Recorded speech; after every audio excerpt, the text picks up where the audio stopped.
One sunny afternoon, Andy Pandy was telling Teddy it was a perfect day for a picnic when Looby Loo came to show them a postcard. It had come from her cousin, who was on holiday at the seaside. Looby's cousin was having a wonderful time on the beach, and Andy thought a beach looked the perfect place for a picnic. Bilbo was busy tidying his house, and he'd put outside some of his oldest treasures. Orby had never seen anything like these treasures before, and he asked Bilbo what they were. Bilbo told him that this was an old sea chest that he'd brought home from his travels.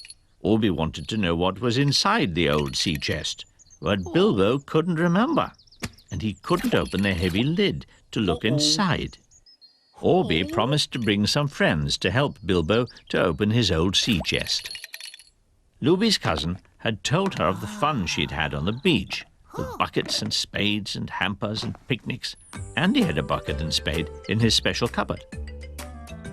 At home, Looby had a hamper and everything they'd need for a picnic. The only thing they didn't have was a beach. But they forgot all about that when Orby asked them to help Bilbo open his old sea chest. Andy had brought his spade, as he thought it might help lift the lid.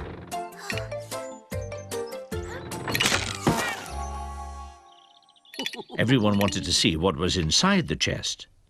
It was full of golden sand. Bilbo had brought the sand home to remind him of the many happy times he'd spent on golden beaches. Andy wondered if they could use the sand to make their own beach, and Bilbo said that they could lay out his old tarpaulin and spread the sand on that. Once Bilbo's tarpaulin had been laid out, the green soon started to look like a golden beach.